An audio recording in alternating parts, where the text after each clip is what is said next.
Well, just one. Well, maybe two. I'll congratulate Caleb and Columbus. That was a very good performance. And then I'll also say that I'm very proud of the season, not the last game of the season, but the season that my squad put together. Um, they worked hard. They fought till the end, but they came up short tonight. But in the long run, in the bigger picture, I think there's certainly a lot of success that follows this franchise, and we hope to continue that.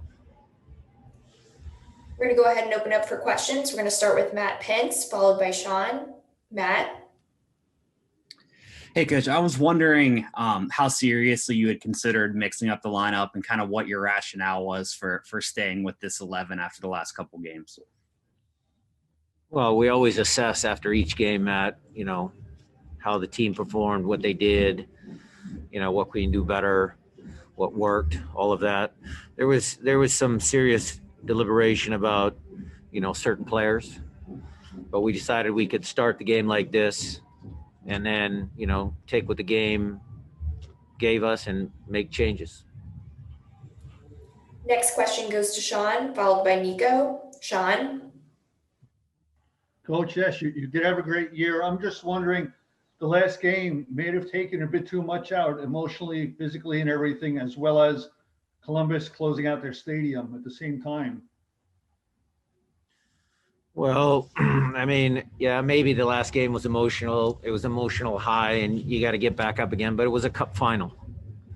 I almost felt like in that first half, our soccer wasn't great, and it was almost like they were too wound up, too tight. Just couldn't seem to find their rhythm early in the game, and then obviously you go one goal down. Okay, that's okay. But going 2 goals down certainly was a dagger. And that was, something that, you got to give credit to Columbus. Next question goes to Nico, followed by Matt. Nico. Thank you. Brian, just wanted to know exactly what did you guys go over at halftime, and how well did you feel like your substitutions worked out on the team, the ones you made at halftime, that is? It worked out, and the team. Look, the team was going to play better coming out of halftime. There's a lot of times you can make adjustments at halftime, and at 2-0, your opponent usually wants to not play as firm or hard and push and whatever. It's just human nature. The team that's down 2-0 is going to come out with some pride and push and try and get a equalizer or start even just to get one. But obviously Gustav came on and did a good job, and Brad came on and did a good job. But it was basically just trying to, redo what we were trying to do in the first half, which is play between the 4-4-2, play in between lines. And, I just didn't think our attacking movements are very sharp tonight. Next question goes to Tom, followed by Jada. Tom. Hey, Coach. Thanks for taking the time. What did you see that the crew did well in kind of limiting Nico's opportunities to get on the ball? He had a significantly fewer touches tonight than he did in his last 2 games. Yeah, Nico had a strained calf, which prevented him from being his normal self. I think the crew did a good job of, just sitting with their 2 holding midfielders and, denying some space. I don't think in the first half, I thought JP and Christian were too deep. One of them needed to be there to draw one of their midfielders. So I think it was a combination of just, Columbus doing what they did. Jesse Zardes, I got to give it to him. He puts, a lot of pressure on opponents defensively, and just our inability to play how we wanted to play, I think, is what caused Nico not to have as many touches as he should have. Next question goes to Jada, followed by Jeremiah. Jada. Thank you. Excuse me. Coach, kind of extending on that as far as you guys not being able to play. It seemed like you guys were caught a little bit off guard in the opening half, especially with them pressing as much as they did.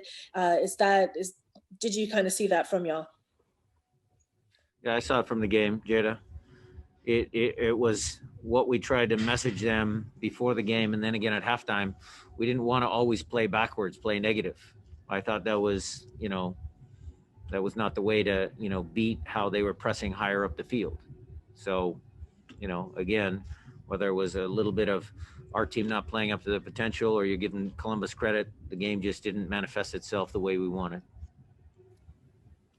Next question goes to Jeremiah, followed by Felipe. Jeremiah. Yeah, Brian, this is obviously your fourth MLS Cup. You haven't scored in 7 of those halves. Is that, how much of a concern is that, and how do you go about solving that kind of problem? Jeremiah, that you might stump me with that one.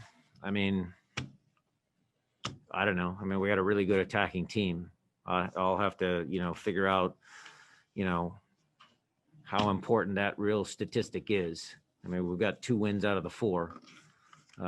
So, I don't know how to answer that. Next question goes to Felipe, followed by Jada. Felipe. Hi, Coach. How do you think the players' experience play a part in tonight's game? Talking the Seattle Sounders players. I'm not following you, Felipe. The experienced players?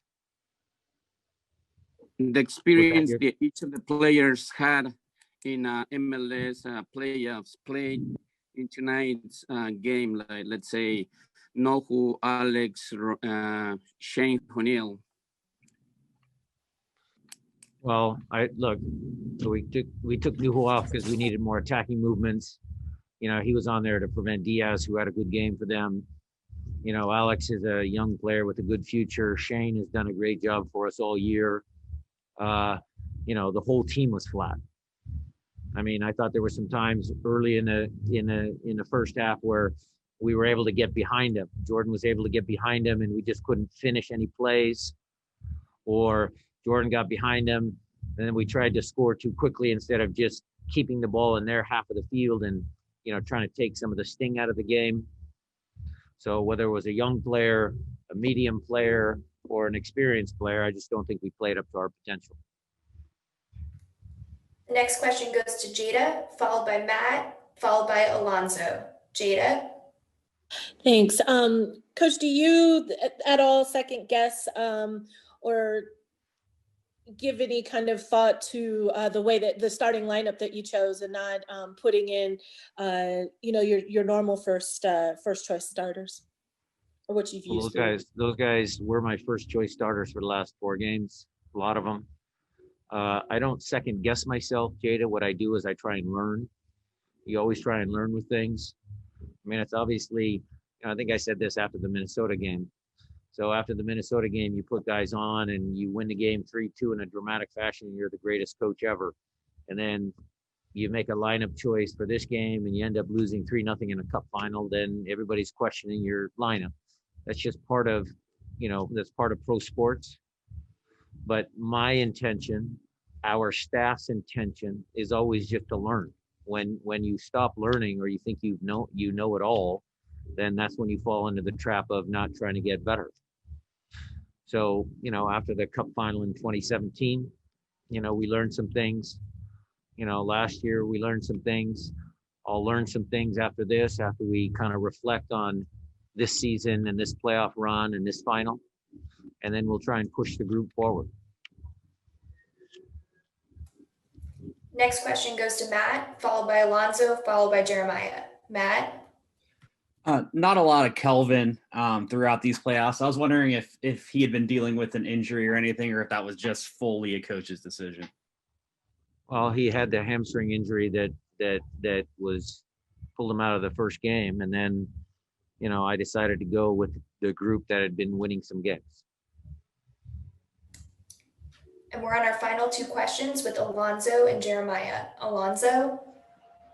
Hi, Coach. Tough loss. You were mentioning that the team was flat and you just lost 3-0. Do you consider this game as a failure or this season? I absolutely think that this game was a failure. I think this individual game was not a good performance by our club, not up to the standard that we set for ourselves. that I set for myself. It's my job as a coach to make sure that the players are prepared and that they have the tools to be successful. And so this performance was not a good performance from the Seattle Sounders.